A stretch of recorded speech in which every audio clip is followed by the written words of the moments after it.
আরে আলো, তুমি এখানে এলে কেন? দেখেছেন বাবা, কেন এসেছে তুমি নিচে আলো? হ্যাঁ না, এবার দেখছি আলোর ঘরের বাইরে সিকিউরিটি গার্ড বসাতেই হবে। কেন রে দাদা, তুই কেন বকছিস? ও এসছে ভালোই হয়েছে, আমাদের সঙ্গে বসলেও ভালোই লাগবে। বল। হ্যাঁ, বসুক, বসে এই জুতোর শুকতলার মতন কচুরিগুলো টেনে টেনে ছেড়ে ছেড়ে খাক।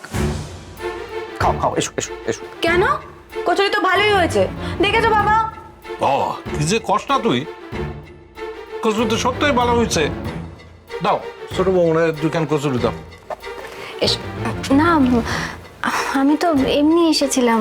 আসলে এই সময় তো ইচ্ছে স্কুলের জন্য টিফিনের জোগাড় করতাম, তাই অভ্যেসবশত। এসছো ভালোই করেছো। বলো তো তোমার বরকে কটা স্যান্ডউইচ দেবো? 4টে? না বটি, 2টো দাও, বাকিগুলো তো নষ্ট।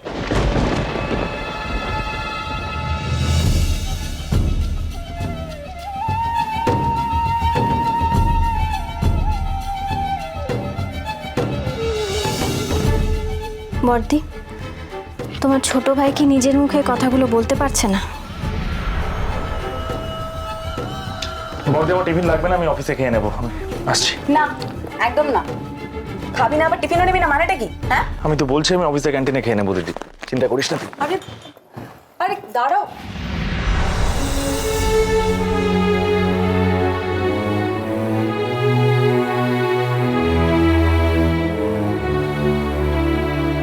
আমারই ভুল, এখানে আমার আসা উচিত হয়নি।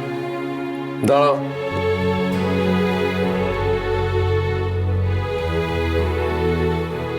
বসো। কি হলো? বসতে বললাম তো।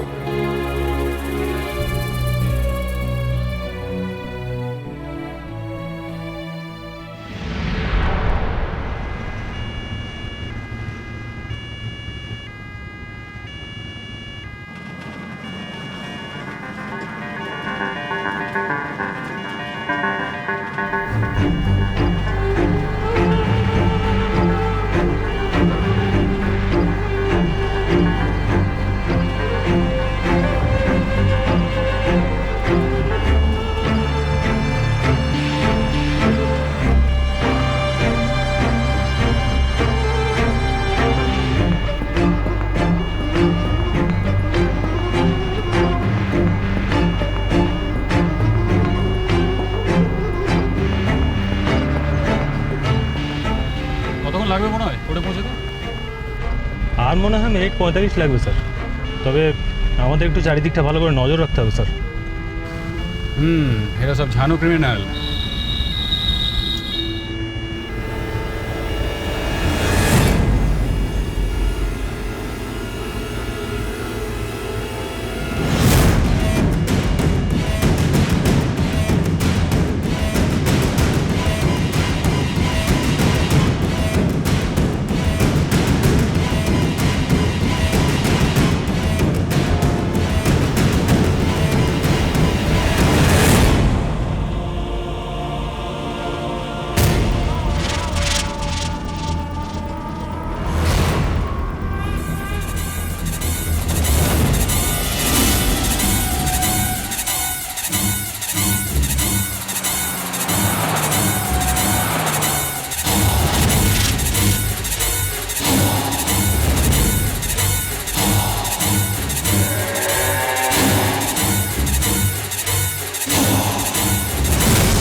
আমায় কিছু বলবেন বর্দা?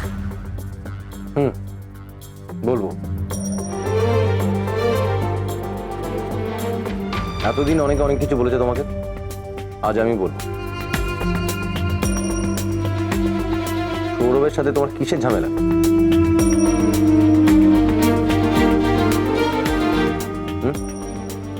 আরে বাবা, ঝামেলাটা মিটিয়ে নাও না।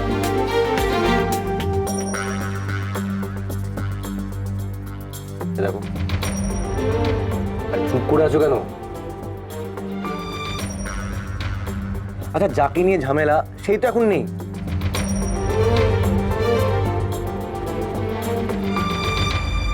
নিজেদের মধ্যে ঝগড়াঝাটি করে কি লাভ বলো তো? হ্যাঁ, কি লাভ? আমি বলি কি, পুরনো কথা ভুলে যাও, ওসব মনে রেখে কোনো লাভ নেই।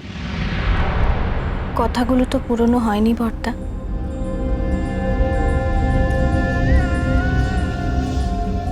সুহানি আমাদের মধ্যে নেই ঠিকই, কিন্তু আমাদের বুঝিয়ে গেছে। আমার আর সৌরভের সম্পর্কটা কতটা ঠুনকো।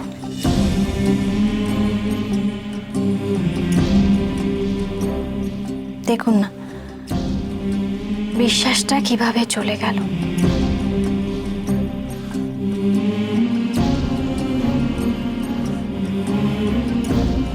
আলম, স্বামী স্ত্রীর মধ্যে তো ভুল বোঝাবুঝি হতেই পারে, তাই বলে ভুল বোঝাবুঝি নয় বর্দি। সুহানি শর্মা আমার আর তোমার ছোট ভাইয়ের সম্পর্কে এমন একটা ফাটল ধরে দিয়ে গেছে, সেটা এত সহজে জোড়া লাগবে না।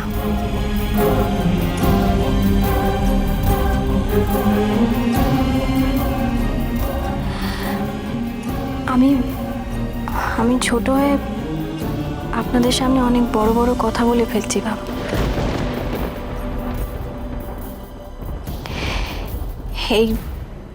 এই বাড়িতে আমি আছি শুধু আমার সন্তানদের জন্য।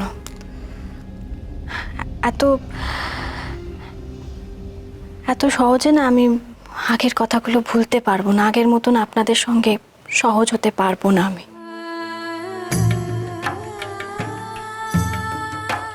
আর দয়া করে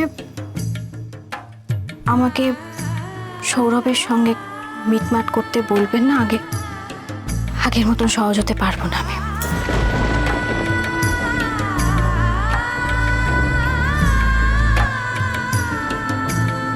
আলোর রাগ ওর অভিমান এত সহজে মিটে যাবে বলে তোমার মনে হয়? বড় বৌমা, আমাকে ধৈর্য হারাইলে চলবো না। আলোরে আমাকে বুঝাই তুইব। তুমি যাও, ওর ঘরে গিয়া ওর খাবারটা দিয়ে আসো, যাও।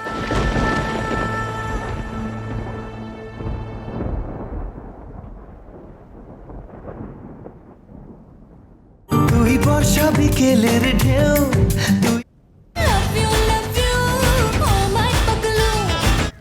এত পুলিশ পাহারা সত্ত্বেও এত বড় ক্রিমিনাল কি করে পালিয়ে গেল? দেখুন, শরৎ কুমার আর সুহানি শর্মা এরা দুজন প্রেজেন্ট ভ্যান থেকে পালিয়েছে। এটা একটা অ্যাক্সিডেন্ট। আমরা মনে করছি যে ওদের কোনো রকম সঙ্গী সাথীরা এই ঘটনাটার সঙ্গে জড়িত। ওরা বেশিক্ষণ গাড়াগাড়ি থাকতে পারবে না, এটা আমরা শিওর। সুহানি পালিয়েছে। আমার ইচ্ছে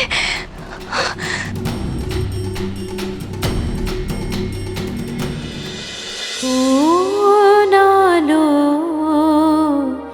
লাগলো চোখে।